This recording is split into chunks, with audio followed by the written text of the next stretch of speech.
ದಕ್ಷಿಣ ಕನ್ನಡ ಜಿಲ್ಲಾಡಳಿತ, ಜಿಲ್ಲಾ ಪಂಚಾಯತ್ ಮತ್ತು ಕನ್ನಡ ಮತ್ತು ಸಂಸ್ಕೃತಿ ಇಲಾಖೆಯ ಸಂಯುಕ್ತ ಆಶ್ರಯದಲ್ಲಿ ನಗರದ ಜಿಲ್ಲಾಧಿಕಾರಿಯವರ ಕಚೇರಿ ಸಭಾಂಗಣದಲ್ಲಿ ದಾಸಶ್ರೇಷ್ಠ ಭಕ್ತ ಕನಕದಾಸರ ಜಯಂತಿಯನ್ನು ಸರಳವಾಗಿ ಹಾಗೂ ಸಾಂಕೇತಿಕವಾಗಿ ಆಚರಿಸಲಾಯಿತು.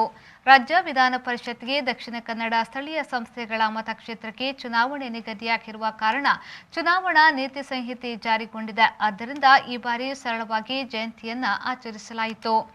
ಜಿಲ್ಲಾ ಪಂಚಾಯತ್ನ ಮುಖ್ಯ ಕಾರ್ಯನಿರ್ವಹಣಾಧಿಕಾರಿ ಡಾಕ್ಟರ್ ಕುಮಾರ್, ಅಪರ ಜಿಲ್ಲಾಧಿಕಾರಿ ಮಾಣಿಕ್ಯ ಸೇರಿದಂತೆ ಜಿಲ್ಲಾಡಳಿತದ ಹಿರಿಯ ಅಧಿಕಾರಿಗಳು, ಕರಾವಳಿ ಕುರುಬರ ಸಂಘ ಅಧ್ಯಕ್ಷ ಯಮನಪ್ಪ ನೋಟಗಾರ್, ಕರ್ನಾಟಕ ಕುರುಬರ ಸಂಘದ ಸಹ ಕಾರ್ಯದರ್ಶಿ ಶಿವಾನಂದ್ ಯಲಚೇರಿ, ಮಂಗಳೂರು ಹಾಲುಮತದ ಅಧ್ಯಕ್ಷ ರಂಗಪ್ಪ, ಕ್ರಾಂತಿ ವೀರ ಸಂಗೊಳ್ಳಿ ರಾಯಣ್ಣ, ಯುವ ಗರ್ಜನೆ ಅಧ್ಯಕ್ಷ ತನು, ಕರ್ನಾಟಕ ಪ್ರದೇಶ ಕುರುಬರ ಪದವೀಧರ ಸಂಘದ ಅಧ್ಯಕ್ಷ ತುಳಸಿರಾಜ್ ಹಾಗೂ ಇತರೆ ಗಣ್ಯರು ಕನಕದಾಸರ ಭಾವಚಿತ್ರಕ್ಕೆ ನಮನವನ್ನ ಸಲ್ಲಿಸಿದರು.